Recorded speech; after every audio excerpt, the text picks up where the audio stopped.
अस्सलामुअलैकुम, welcome to my channel chemistry eta online. आज की इस वीडियो में हम लोग ऑर्गेनिक कंपाउंड की दूसरे लेक्चर को शुरू करने जा रहे हैं। उस पे जो टॉपिक हमारे पास है बेटा वो है कैरेक्टरिस्टिक्स ऑफ ऑर्गेनिक कंपाउंड। तो चलो स्टार्ट करते हैं। कैरेक्टरिस्टिक्स ऑफ ऑर्गेनिक कंपाउंड में हमारे पास सबसे पहली प्रॉपर्टी है वो कैटिनेशन है। कैटिनेशन में क्या बोलते हैं, इसमें जब हमारे पास कार्बन एटम आपस में लिंक बना दे और लिंक की वजह से वो या तो लॉन्ग चेन बना दे या ब्रांच बना दे या रिंग जैसी कंपाउंड बना दे, इस प्रॉपर्टी को क्या बोलते हैं बेटा, कैटिनेशन। चलो देखो बेटा, अगर यहाँ पर मैं आपको मेंशन करा दूं कि कार्बन इस तरीके के एक लॉन्ग चेन बना दे और कार्बन हम लोग को ये बात मालूम है कि वो टेट्रावेलेंट है तो चार चार बॉन्ड पूरे करेगा। तो आप जो देख रहे हो यहाँ पर इन्होंने क्या बना दिया बेटा, it will form a long chain. दूसरा ये पॉसिबिलिटी है कि ये कार्बन आपस में इस तरीके से अगर चेन बना दे तो ये भी पॉसिबल है कि वो एक ब्रांच भी बना दे। तो ब्रांच हमारे पास जिसमें जो बन गया तो इससे टू ब्रांच चेन कंपाउंड। और ऐसा भी पॉसिबल है कि हमारे साथ इस कार्बन इस तरीके से जुड़ जाए कि वो एक क्लोज चेन बना दे, एक रिंग जैस कंपाउंड बना दे। तो this property set to catenation. या लॉन्ग चेन बना देंगे या उसमें कोई ब्रांचेस बना देंगे, इस तरीके से क्लोज चेन स्ट्रक्चर बनाएंगे। तो this property set to catenation. Catenation जो होती है वो सल्फर के लिए भी होती है और फास्फोरस में भी पाई जाती है, पर सल्फर और फास्फोरस से ज़्यादा टेंडेंसी वो कार्बन की होती है। नेक्स्ट प्रॉपर्टी हमारे पास है आइसोमेरिज्म। आइसोमेरिज्म हमारे पास क्या होता है कि दो या दो से ज़्यादा ऑर्गेनिक कंपाउंड की मॉलिक्यूलर फार्मूला सेम हो और स्ट्रक्चर फार्मूला डिफरेंट हो, इन कंपाउंड को एक दूसरे की आइसोमर बोलते हैं and this phenomena is known as isomerism. Let's suppose आप लोगों को मॉलिक्यूलर फार्मूला दे रखा है तो that is C2H6O। Organic compound में सबसे बड़ा प्रॉब्लम ये होता है कि मॉलिक्यूलर फार्मूले से हम लोगों को कंप्लीट इंफॉर्मेशन नहीं हासिल होती, इसलिए हम लोग को स्ट्रक्चर बनाना पड़ता है। अब देखो बेटा, अगर इसलिए हम लोग एक काम कर सकते हैं, इस ऑक्सीजन को दो कार्बन के बिल्कुल दरमियान में डाल दीजिए और इस ऑक्सीजन को दो कार्बन के बिल्कुल साइड में डाल दीजिए। ऐसे एक को मैंने बिल्कुल सेंटर में डाला और एक को मैंने साइड पे डाला। अब यहाँ पर इसके साथ तीन हाइड्रोजन में कनेक्ट कर दूंगा, तीन फर्दर बॉन्ड बनाएगा बिकॉज कार्बन इज टेट्रावेलेंट। इस कार्बन ने एक बॉन्ड बना चुका है तो फर्दर तीन बॉन्ड बनाएगा। ये हाइड्रोजन हमारे ऑक्सीजन फर्दर एक बॉन्ड बनाएगा तो एक हाइड्रोजन कनेक्ट कर दीजिए। इस कार्बन ने दो बॉन्ड बना चुका है तो फर्दर दो हाइड्रोजन अटैच कर दीजिए और ये कार्बन एक बॉन्ड बना चुका है तो तीन हाइड्रोजन इसके साथ कनेक्ट कर दीजिए। ये दोनों कंपाउंड को आप जो देख रहे हो तो एक हमारे पास क्या है बेटा, this is alcohol. OH functional group जिसमें होता है वो अल्कोहल है और इस कंपाउंड का IUPAC नेम है इथेनॉल। और अगर ऑक्सीजन अगर सेंटर में आ जाए, दोनों तरफ अल्काइल ग्रुप हो तो दिस इज ईथर। और इस कंपाउंड का जो IUPAC नेम है तो क्या है बेटा, एक कार्बन हमारे पास है मिथ, ऑक्सीजन से हम यहाँ पर वर्ड इस्तेमाल करेंगे ऑक्सी, एक कार्बन के लिए वर्ड इस्तेमाल करेंगे मिथ और सिंगल बॉन्ड के लिए एन, तो कंपाउंड इज मिथॉक्सी मीथेन। तो ये दो कंपाउंड हमारे पास एक दूसरे के आइसोमर है and this phenomena is said to isomerism. ठीक है। नेक्स्ट हमारे साथ जो प्रॉपर्टी पाई जाती है दैट इज कंपोजिशन। तो कंपोजिशन के बारे में मैं आप लोगों को बताता चलूँ कि जितने भी ऑर्गेनिक कंपाउंड है मोस्टली सारों में कार्बन जो होता है, कार्बन इज द बैकबोन, सारों में कार्बन मौजूद होता है। पर कुछ अदर एलिमेंट पाए जाते हैं जैसे sulphur, nitrogen, hydrogen, oxygen and halogen. ठीक है बेटा। अब यहाँ पर देखो मैं कुछ एग्जाम्पल आपके सामने लिखवा देता हूँ। पहले मैं एग्जाम्पल लिखवा दूँ, let's suppose this is CH4, ये मीथेन है। तो इसमें हमारे पास क्या है बेटा जी, केवल हाइड्रोकार्बन है।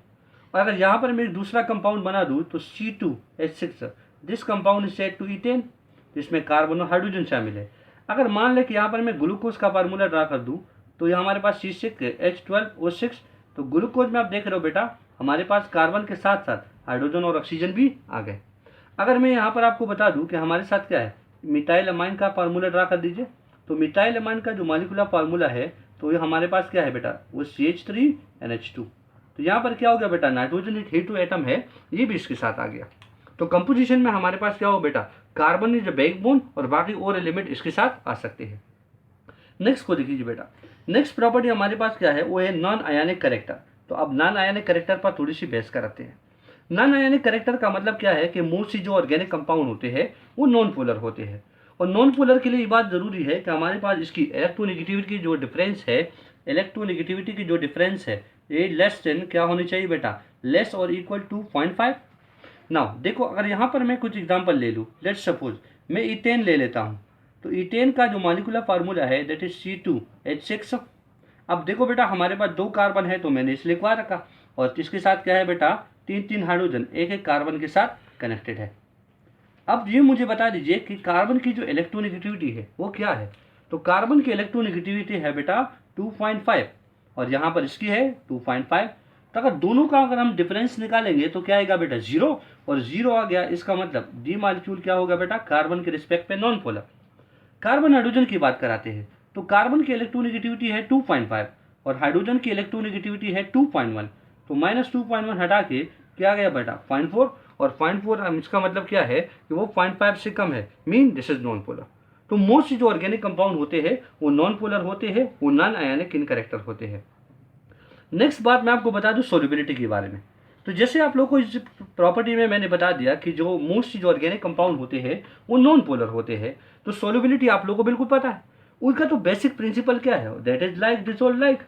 मतलब ऑर्गेनिक कंपाउंड नॉन पोलर है तो वो सोल्युबल होगा नॉन पोलर सॉल्वेंट में। फॉर एग्जाम्पल अगर नॉन पोलर सॉल्वेंट की बात कर ले तो हमारे पास क्या होता है बेटा एसीटोन, जो नेल पॉलिश रिमूवर है। एसीटोन किसे कहते हैं, जब कार्बोनिल ग्रुप के साथ दोनों तरफ मिथाइल अटैच हो, this is said to acetone. यहाँ पर हमने पहले ईथर के बारे में डिस्कशन कर लिया, तो यहाँ पर मैं क्या लिखूँ बेटा डाई इथाइल ईथर, या इस तरीके से हम बात कर ले बेटा बेंजीन की, तो बेंजीन का मॉलिक्यूलर फार्मूला है C6H6। तो अब देख रहे हो बेटा ये सारे हमारे पास क्या है नॉन पोलर सॉल्वेंट है, तो ऑर्गेनिक कंपाउंड तो नॉन पोलर है, तो इनमें सोलुबल होगा। पर अगर हम पोलर सॉल्वेंट लाइक वाटर की बात करें तो उसमें डिसॉल्व नहीं होगा। तो सीधा इसका बिल्कुल कंसेप्ट क्लियर है कि like dissolve like, polar polar में डिसॉल्व होगा और नॉन पोलर में डिसॉल्व होगा, पोलर नॉन पोलर में डिसॉल्व नहीं हो सकता। नेक्स्ट प्रॉपर्टी हमारे पास है रेट ऑफ रिएक्शन। तो रेट ऑफ रिएक्शन के बारे में आपको बताता चलूँ कि ऑर्गेनिक कंपाउंड की जो केमिकल रिएक्शन वो कराते हैं उनका जो रेट होता है वो काफ़ी स्लो होता है, किसकी बनस्पत, इनऑर्गेनिक कंपाउंड की बनस्पत। देखो बेटा यहाँ पर मैंने रिएक्शन को लिखवा रखा है कि सिल्वर नाइट्रेट और सोडियम क्लोराइड रिएक्शन करेंगे तो सिल्वर क्लोरीन क्लोराइड के साथ मिलकर सिल्वर क्लोराइड बनेगा, और यहाँ पर क्या होगा बेटा सोडियम नाइट्रेट बना देगा। तो this reaction is double displacement reaction, ये बहुत ही रैपिड हो जाती है, इसकी जो रेट ऑफ रिएक्शन है वो फास्ट है। और यहाँ पर दूसरा एग्जाम्पल मैंने ग्लूकोज का स्ट्रक्चर ड्रा किया है। अगर ग्लूकोज को हम लोग जला दें, ऑक्सीजन की प्रेजेंस में इसको इजनेट कर दे, तो इजनेशन से क्या होगा बेटा जितने भी इसके साथ आप जो बांडे दिख रहे हो ये सारे बांडे क्या होंगे बेटे टूटेंगे, और टूट के फिर से जोड़ेंगे। जैसे आप देख रहे हो कार्बन डाइऑक्साइड और वाटर ही हम लोग को दे रहा है, तो मतलब इसकी पुरानी बांड को हम तोड़ेंगे और नई बांड बनाएंगे, तो खामखा इस पर क्या लगेगा बेटा टाइम। इसका जो रेट ऑफ रिएक्शन होगा, rate of reaction is slow. इसका हम रीजन क्या देंगे बेटा, रीजन बहुत सिंपल और क्लियर है कि पुरानी बांड टूटेंगे और नई बांड बनेगी, इस वजह से इस केमिकल रिएक्शन पर टाइम लगेगा।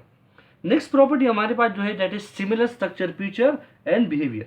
तो देखो बेटा हमारे पास जो स्ट्रक्चर फीचर है ये किसके साथ, इसका मतलब क्या है, मतलब इसके लिंक है फंक्शनल ग्रुप के साथ, और केमिकल, और यहाँ पर बिहेवियर की मतलब क्या होगा केमिकल और फिजिकल प्रॉपर्टी।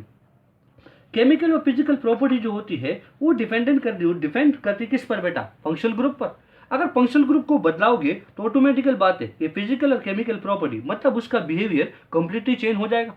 मैंने कुछ एग्जांपल लिखवा रखे हैं, जैसे अल्केन सीरीज, अल्कोहल सीरीज। अगर हम अल्केन की बात कर ले तो अल्केन हमारे पास क्या होता है बेटा, वो एक सैचुरेटेड हाइड्रोकार्बन होता है। अल्केन क्या होता है बेटा, दैट इज सैचुरेटेड हाइड्रोकार्बन, जिसमें सारे कार्बनों के दरमियान सिंगल कोवेलेंट बॉन्ड पाए जाते हैं, और जनरल फार्मूला इसका है CnH2n+2। मैं इसके कुछ मेंबर लिखवा देता हूँ। यहाँ पर हमारे पास पहला मेंबर क्या है, दैट इज मीथेन, जिसका मॉलिक्यूलर फार्मूला क्या है बेटा CH4। दूसरा मेंबर मैं लिखवा देता हूँ दैट इज इथेन। तो हायर मेंबर और लोअर मेंबर में CH2 का गैप होता है, तो एक कार्बन को जोड़ो तो 2 और 2 हाइड्रोजन को जमा कर लो तो 6। अब इस कंपाउंड का स्ट्रक्चर देखो बेटा, ये हमारे पास 2 कार्बन है और इसके साथ 6 हाइड्रोजन इस तरीके से कनेक्टेड है। अगर हम तीसरा मेंबर बना दें जो हमारे पास क्या है बेटा प्रोपेन, और इसमें हमारे पास मॉलिक्यूलर फार्मूला क्या है C3H6। अगर मैं इसका स्ट्रक्चर ड्रा करूं तो देखो कार्बन हमारे पास कितने बेटा 3, और इसके साथ हाइड्रोजन कनेक्टेड होंगे। अगर आप इन दोनों कंपाउंड में देखते हो तो दोनों कंपाउंड में फंक्शनल ग्रुप सेम है। फंक्शनल ग्रुप क्या है बेटा, वो दैट इज सिंगल बॉन्ड। तो फंक्शनल ग्रुप अगर हमारे पास किसी कंपाउंड में मतलब सीरीज ऑफ कंपाउंड में सेम हो तो मतलब उसकी केमिकल और फिजिकल प्रॉपर्टी में कुछ मतलब बिहेवियर कुछ यकसानियत होगा। क्यों, क्योंकि उनका फंक्शनल ग्रुप क्या है सेम। और अगर मान ले कि यहाँ पर मैं एक अल्कोहल ले लेता हूँ, तो यहाँ पर मैंने ले लिया बेटा एक अल्कोहल, तो जैसे मैं इसका फंक्शनल ग्रुप चेंज कर देता हूँ तो एक कंपाउंड की फिजिकल केमिकल प्रॉपर्टी मतलब उसका बिहेवियर टोटली चेंज हो जाता है। तो यहाँ पर आप देख रहे हो बेटा इसमें फंक्शनल ग्रुप अल्कोहल है और इसमें फंक्शनल ग्रुप क्या है बेटा, उसमें फंक्शनल ग्रुप है सिंगल बॉन्ड। तो मतलब फंक्शनल ग्रुप के बदलने से एक कंपाउंड का बिहेवियर उसका स्ट्रक्चर फीचर वो कंप्लीटली क्या हो जाता है बेटा, वो चेंज हो जाता है। तो तो ये थे हमारे पास कैरेक्टरिस्टिक्स ऑफ ऑर्गेनिक कंपाउंड। उम्मीद है आप लोगों को वीडियो अच्छी लगी होगी। Thank you for watching my video. अल्लाह हाफिज़।